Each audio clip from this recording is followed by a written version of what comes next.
The Secret History of the Shadow Campaign That Saved the 2020 Election. This is coming from Time Magazine. It's an article that was posted, I believe, just yesterday. And it's basically outlining a conspiracy that primarily liberal activists and some conservative political activists, this article outlines a plot that these people put forth to not necessarily rig the election in any, like, the 2020 election in any, quite literal, like, voter fraud way, but to rig perception and manufacture consent of the public to, they say, fortify democracy. But I think what you can really get out of this is literally just brainwash people into voting for anyone that wasn't Trump. And look, I will state my politics up front. I am a registered independent.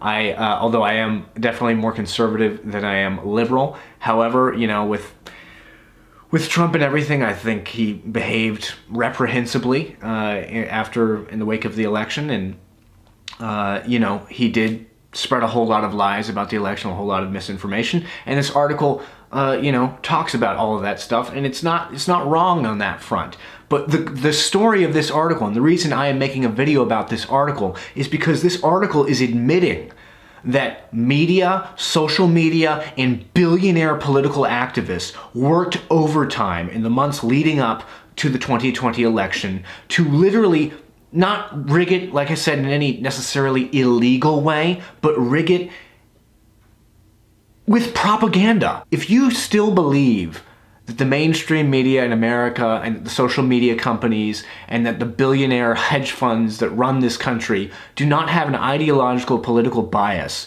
if you still think that, you need to read this article and recognize that the people that wrote this article are celebrating the fact that they manufactured, as I said, consent of the public.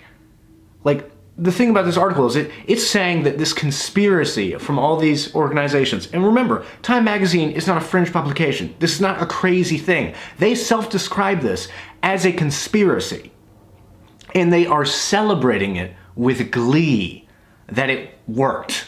It worked. Their plot to rig perception of what was going on in the country in the months leading up to the election and in the months after the election. They are celebrating the fact that they, for all intents and purposes, succeeded. And I just have to say, like, I highly, everybody who watches this video, go read this article yourself. I'm going to read 2 passages from it, just so you take their words and not mine, as reason to, read this article. And like I said, just 2 passages, but this is an important article to read, because Time Magazine, which is definitely more on the left side of the political spectrum, they're admitting to the fact that the media and social media and billionaires and even some people on the modern American right worked overtime to, as I said, rig perception. Look, as I said, Trump did a whole lot of horrible things over the past couple months. And, he is, will go down as one of the craziest characters in American politics. But I have to say that there were some things that man said that are going to age very well. And one of the things that he said was that the media is the enemy of the people. When you read this article, I think you will see that perhaps there was some truth to that statement. There was a conspiracy unfolding behind the scenes, one that both curtailed the protests and coordinated the resistance from CEOs. Both surprises were the result of an informal alliance between left-wing activists and business titans.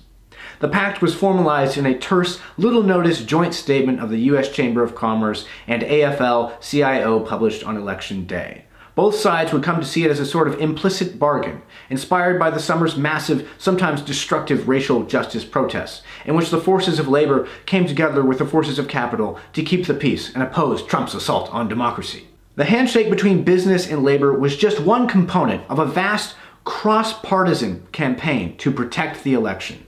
An extraordinary shadow effort dedicated not to winning the vote, but to ensuring it would be free and fair and credible and uncorrupted. For more than a year, a loosely organized coalition of operatives scrambled to shore up America's institutions as they came under simultaneous attack from a remorseless pandemic and an autocratically inclined president. Though much of this activity took place on the left, it was separate from the Biden campaign and crossed ideological lines, with crucial contributions by nonpartisan and conservative actors. The scenario the shadow campaigners were desperate to stop was not a Trump victory. It was an election so calamitous that no result could be discerned at all, a failure of the central act of democratic self-governance that has been a hallmark of America since its founding. Their work touched on every aspect of the election. They got states to change voting systems and laws and helped secure hundreds of millions in public and private funding. They fended off voter suppression lawsuits, recruited armies of poll workers, and got millions of people to vote by mail for the first time. They successfully pressured social media companies to take a harder line against disinformation and use data-driven strategies to fight viral smears. They executed national public awareness campaigns that helped Americans understand how the vote count would unfold over days or weeks, preventing Trump's conspiracy theories and false claims of victory from getting more traction. After Election Day, they monitored every pressure point to ensure that Trump could not overturn the result. The untold story of the election is the thousands of people of both parties who accomplished the triumph of American democracy at its very foundation, says Norm Eisen, a prominent lawyer and former Obama administration official who recruited Republicans and Democrats to the board of the Voter Protection Program. That was a pretty shocking passage, huh? They literally said we pressured social media companies to doing things. We changed voting laws, which they did in Pennsylvania and other places. We did all these things in a coordinated effort. As I said, they said it was a conspiracy. So don't call me crazy. This is the inside story of the conspiracy to save the 2020 election, based on access to the group's inner workings, never-before-seen documents, and interviews with dozens of those involved from across the political spectrum. It is the story of an unprecedented, creative, and determined campaign whose success also reveals how close the nation came to disaster. Every attempt to interfere with the proper outcome of the election was defeated, says Ian Bassin, co-founder of Protect Democracy, a nonpartisan rule of law advocacy group. But it's massively important for the country to understand that it didn't happen accidentally. The system didn't work magically. Democracy is not self-executing. That's why the participants want the secret history of the 2020 election told. Even though it sounds like a paranoid fever dream, a well-funded cabal of powerful people ranging across industries and ideologies working together behind the scenes to influence perceptions, change rules and laws, steer media coverage, and control the flow of information. They were not rigging the election, they were fortifying it. That's the propaganda right there. And they believe the public needs to understand the system's fragility in order to ensure that democracy in America endures. The link to the article is in the description of this video. I'm pretty sure I've probably piqued your interest, so I suggest you go satisfy your interest by reading the article in its entirety. Whether you're on the left or on the right, I think everyone who is an honest broker who reads this article will be extremely unnerved and upset about the contents of it. Because look, none of us should be for propaganda or what is described in this article.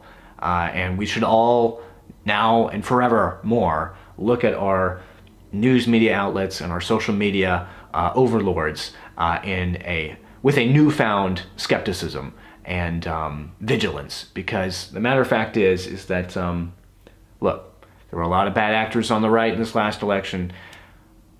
But I think this article shows that there might even be more bad actors on the left as far as people, the leaders, I'm not saying regular Democrats, but the leaders of the left. I mean, this article literally described it as a cabal of powerful people trying to influence perception and change rules and laws. Those are not my words, those are that article's words. So whether you're on the right or the left, I hope, if your head has been in the sand, that now it is not, and that you see that, well, if we do live in a republic, it is a republic of lies.